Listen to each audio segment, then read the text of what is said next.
안녕하세요. 광주 마을공동체 정책 우수사를 발표하게 된 광주 도시재생 공동체센터 마을공동체 팀장 박이슬이라고 합니다. 발표를 하기에 앞서서 저는 2012년도에 그 사회복지계에 입문하면서 서울 마을공동체 종합지원센터와 그 서울시 복지재단에서 함께 진행한 찾아가는 동주민센터 사업을 통해서 저는 이제 동단위 복지 사각지대를 없애고 동단위 복지 또는 마을 자치를 실현하는 것에 굉장한 매력을 느꼈었거든요. 근데 이제 저희 센터에서 근무하게 되면서 이제 광주광역시에서 이거 전략적으로 해당 그 찾아가는 동주민센터 사업을 마을 단위에서 이제 하실 수 있게끔 지원하는 마을 공동체 정책사 및 협치마을 사업을 접하게 되면서 그 매력에 좀 푹 빠지게 되었고 오늘 이 정책 사업을 소개해 보고자 합니다. 다음 넘겨주세요. 우선 협치마을 정책 사업을 소개하기에 앞서서 광주 마을 공동체 정책 사업의 동향을 좀 알려드리도록 하겠습니다.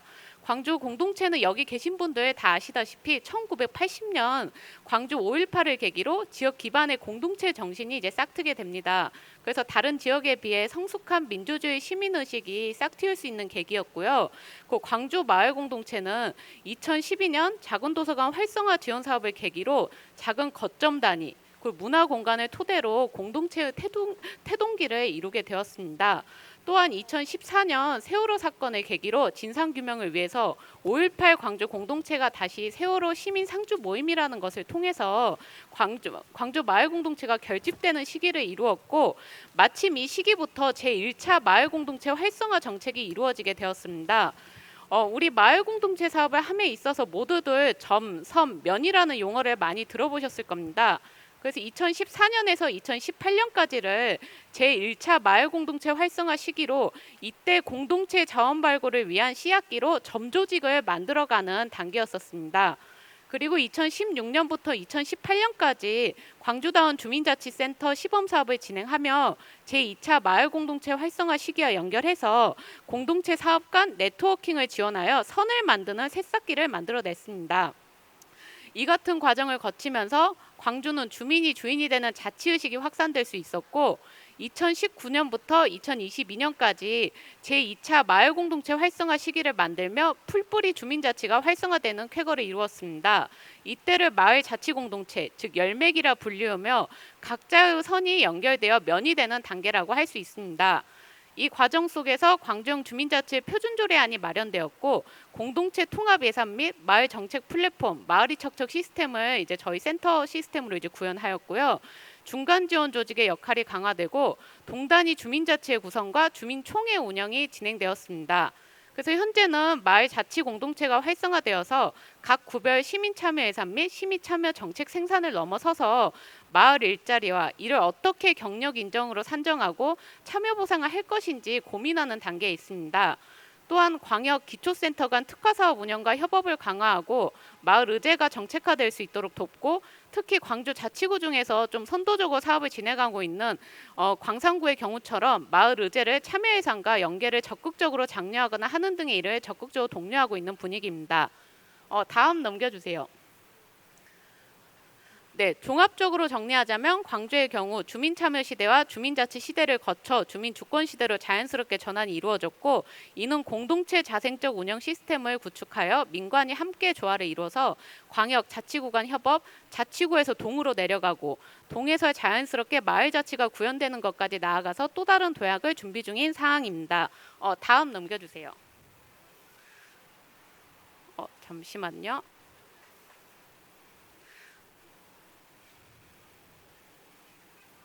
네, 이러한 과정 속에서 이제 중추적 역할을 담당하게 된 전략적 광주 마을 공동체 정책 사업이 협치마을 사업이라고 할 수 있습니다. 그래서 협치마을 사업은 2017년부터 동단위 관변단체와 자생단체 그리고 주민이 주인되는 자치 실현을 위해서 모여서 일상생활 속 다양한 마을의 문제와 과제를 주민총회를 통해서 공유하고 주민자치 역량을 강화해서 마을 계획을 실행해서 지속 가능한 마을을 지원하는 일련의 과정을 체계화시킨 정책 사업입니다. 타 공모사업과 다르게 마을 내 자치 실현을 할 수 있는 체계와 가이드를 상세히 보여줌으로써 해당 사업을 수행하고 마을 자치가 실현되는 것을 경험할 수 있다는 것이 굉장히 매력적인 정책 사업이라고 할 수 있습니다. 저 역시 2012년부터 좀 상상한 것을 기반으로 공모 사업을 써보고 수행하는 것을 반복하고 있지만 어느 한 것을 보아도 이처럼 체계가 명확한 정책 사업은 제가 이제 처음 보았었는데요. 대다수 공모 사업은 아이템을 던져줘서 그것을 토대로 알아서 써보세요 이거나 아니면 정말 간략한 가이드만 주는 것에 비하면 이는 정말 체계가 잘 잡힌 정책 사업이라고 할 수 있습니다. 그래서 지금까지 해당 사업을 통해 광주 5개구의 97개 동 중 30여 개 동이 이를 거쳐갔고 때론 마을 내 갈등 구조가 심하고 협치가 불가능한 정도였던 곳들도 이 사업을 통해서 보다 성숙해서 마을 내 자치 실현을 이루는 쾌거를 이룬 바 있습니다. 또한 주민자치위원회에서 주민자치회로 전환되는 확장 시기인 2019년부터는 이 협치마을 사업이 주민자치의 준비마을의 개념으로 접근하기도 하여서 도무지 주민자치회로 전환될 수 없었던 곳들도 충분한 숙성 과정을 거쳐서 성공적으로 주민자치회로 안착되기도 하였습니다. 올해는 이것을 보다 고도화시키기 위한 협치마을 고도화 정책 사업이 시작하게 되었고 광주광역시 5개 자치구의 대표 주자를 선발해서 시범 사업을 운영 중입니다. 다음 넘겨주세요.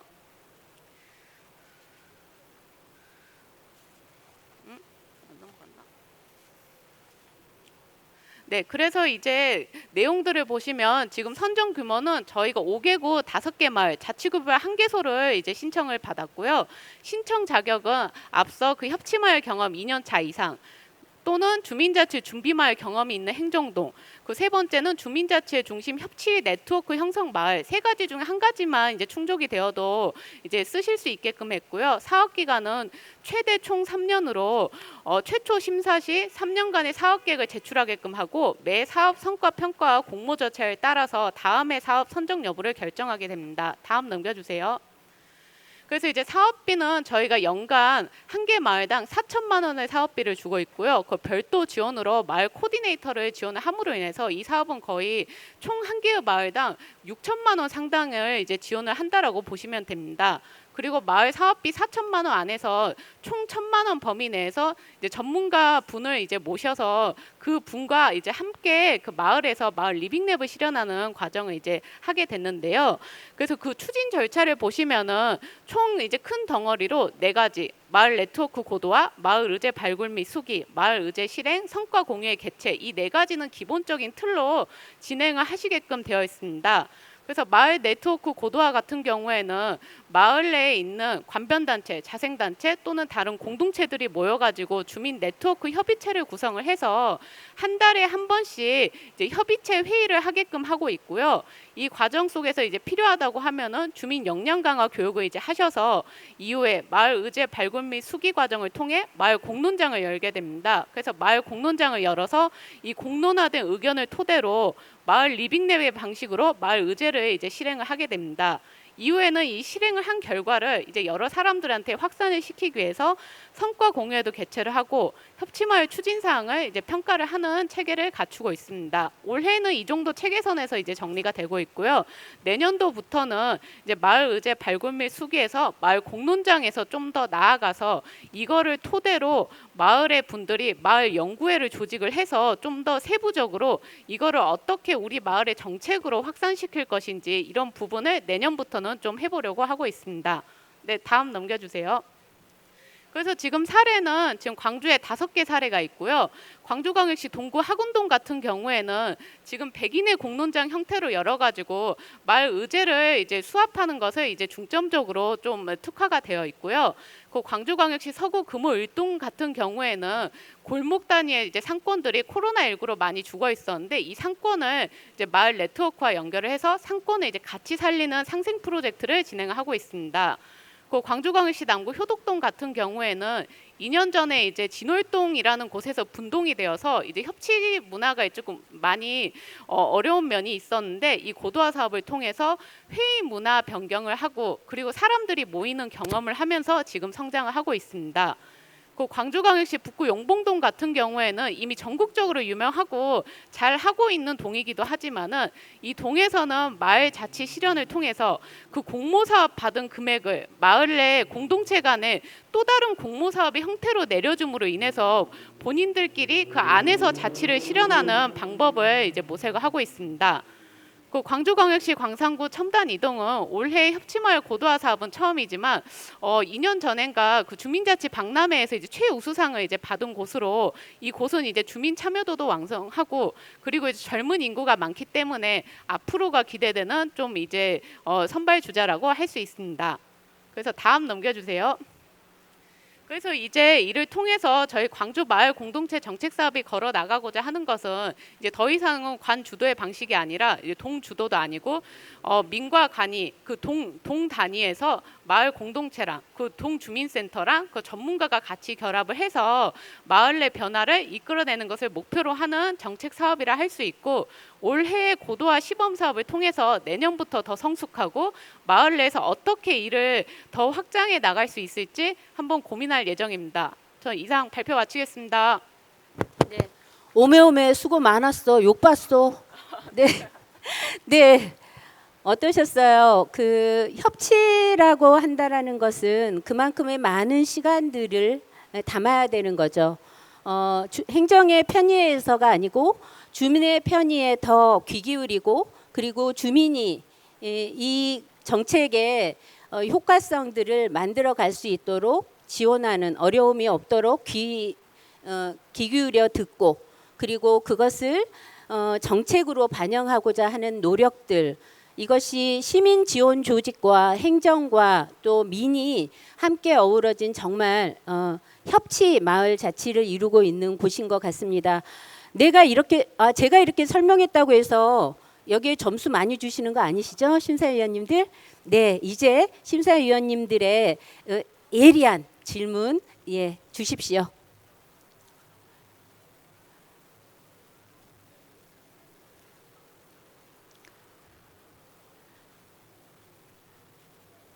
네.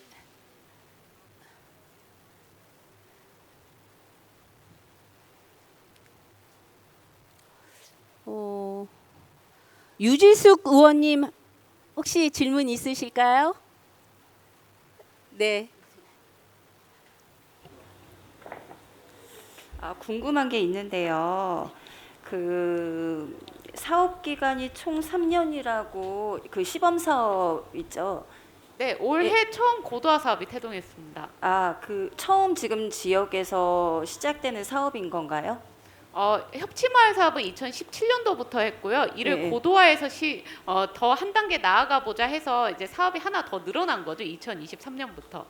그러면은 이 3년 동안 사업을 진행하고 그 이후에는 어떤 지원을 또 구상하고 있으신지. 안 그래도 그 부분 처음부터 논의를 했는데 네.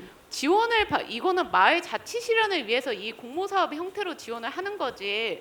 이 이후까지 저희가 어떻게 이제 할까 고민하다가 이거 3년 끝나면 본인들이 알아서 자립할 수 있게끔 당연히 해야 되는 거 아니냐라고 이제 하면서 저희는 그 이후까지는 계획하지 않았고, 대신 이제 그 3년 동안에 자기네들끼리 이제 자치하실 수 있는 곳들만 선발해서 지금 공모 사업을 진행하게끔 했습니다.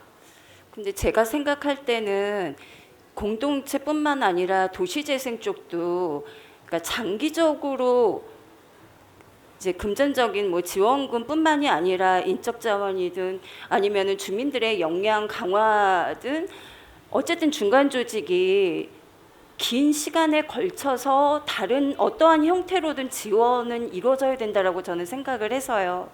그래서 3년 이후에 자생적으로 가기는, 실질적으로 주민들이 가기는 힘들 거라고 저는 봐서요. 이런 질문을 드렸습니다. 혹시 개인적으로 어떤 생각을 갖고 계신지 알고 싶습니다. 네, 그래서 이제 개인적으로 이야기를 드린다라고 하면요, 제가 이 5개 동에 대해서 좀 더 세밀하게 보여드릴 수 있었으면 이제 좋았겠다는 생각이 드는데, 저 동 중에서 이제 첨단 이동의 사례를 알려드릴게요.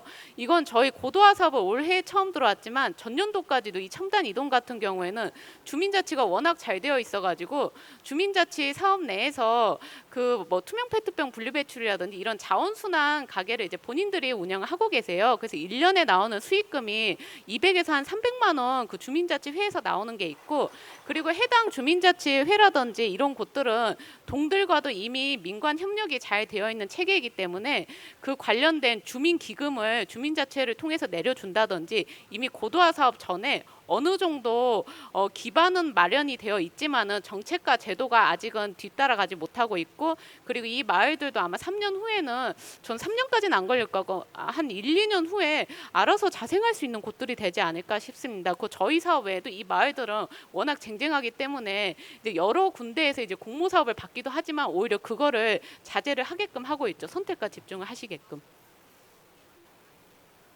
네. 제가 위원님을 지적하기를 잘했네요. 아주 네, 좋은 질문 감사합니다. 네, 그 옆에 계시는 김민영 위원님, 네, 혹시 궁금한 내용 있으실까요? 말을 안 하고 갈 수 있나 했는데 말을 해야 되네요. 저는 주민자치회와 마을 공동체는 다르다고 생각을 합니다. 주민자치회와 마을 공동체가 협치하는 것도 마을 공동체의 특색이라고 생각하는데요. 각각의 방향이 다른데 생각하시는 다른 방향이 있으실 거라고 생각해요. 지금 제가 계속 읽어보면 그 광주광역시에서는 마을 공동체와 그 자치회가 거의 동일화되고 있지 않나라고 생각하는데 저는 다르다고 생각하거든요. 혹시 어떻게 생각하시는지 알고 싶습니다. 네, 이제 저 같은 경우도 지금은 일단은 좀 다른 결로 움직이고 있다라는 생각이 커요. 그리고 아까 5개 동의 사례를 이야기 드렸지만은 주민자치회가 중심이 되는 곳도 있고, 용봉동 같은 경우에는 주민자치회가 중심이 안 되고 있고, 공동체 네트워크가 워낙 활발이 되어 있기 때문에 주민자치회가 그 안에 결합되어 있는 경우도 있거든요. 근데 아무래도 이제는 그 마을 단위 사업들도 많이 죽어 있고, 그리고 어떻게 보면 각 마을에서 일할 사람이 없다 보니까 공동체라든지 주민자치회가 그 인원이 이제 중복이 되는 상황들이 있고 같이 이제 연합을 해야 되는 상황이 이제 생겨버렸어요. 그래서 그 와중에 이제 저희가 이제 시기적절하게 협치마을과 협치마을 고도화 사업이 나타났고, 저도 이제 이 사업을 통해서 느낀 건데, 협치마을 고도화 사업에 참여한 어떤 곳 같은 경우 그 동네에서 그 마을 네트워크에 참여한 단체가 28곳이 넘는 지경에 이르렀거든요.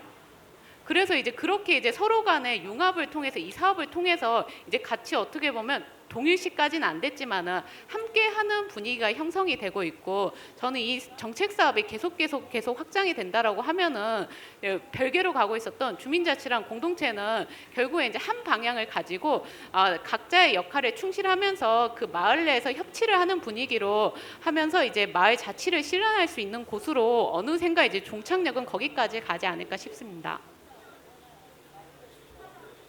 네, 다른 위원님. 일반적으로 마을 공동체와 주민 자치의 관련은 연관성은 어떻게 될까요? 마을 공동체 활동 또는 마을 만들기라고 한 말의 의미는 책임 있는 참여가 전제가 돼야 되죠. 이 책임 있는 참여를 통해서 마을 공동체 의식들이 만들어지고, 그 의식을 통해서 또한 진정 주민이 주인이 되는 주민 자치를 이룰 수가 있는데, 보통 이제 주민자치회를 사업으로 해석하지 않았으면 좋겠다.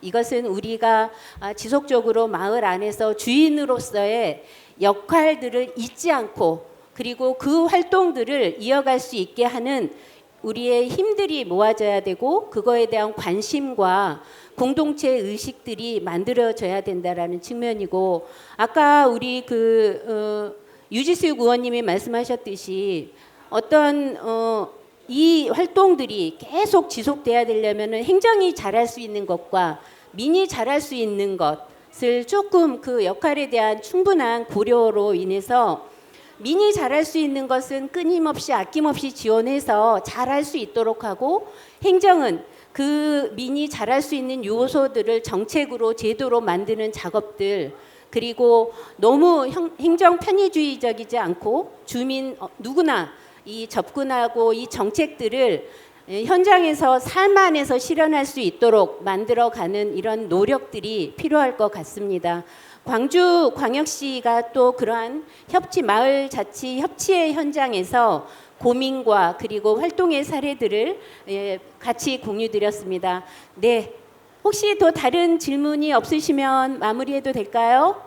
저 혹시 마지막 네, 마지막 발언하고 싶다고 합니다. 네. 네, 이제 저도 이 사업을 이제 알게 되면서 이제 저는 이제 한 가지 이거는 전국적으로 한번 제안을 했으면 좋겠다라는 생각이 들었어요. 어느 순간부터 이제 마을 공동체 공모 사업이 금액대가 갈수록 이제 작아지고 있거든요. 어느 순간부터 이제 공모 사업한테 1,000만 원을 주다가 300만 원, 100만 원, 이제는 50만 원짜리도 공모 사업이 생겨버렸는데, 그럼 이제 마을 공동체들이 어떻게 보면은 기존에 했었던 것들이 있고 이 사업을 확장시켜도 이 비용이 이제 너무 적어가지고 하나의 사업이 있다라고 하면 공모 사업을 막 수십 개를 쓰시는 곳들이 있으세요. 그러시면 이제 어떤 곳 같은 경우에는 한 주민자치에서 16개의 공모 사업을 하신다든지 이렇게 하다 보면은 실질적으로 마을 내에서 이 자치 실현이나 공동체 활동을 위한 활동보다는 이 공모 사업 열 몇 개에 대한 그 서류 처리하느라고 되게 바쁘시거든요. 왜냐하면 16개 서류 처리를 다 동일하게 할 수가 없잖아요. 공모 사업이 다 다르고 조금 이제 다른 형태로 작성을 했기 때문에, 그래서 저는 이제 마을 공동체 지금 이제 시대 흐름과는 좀 안 맞긴 하지만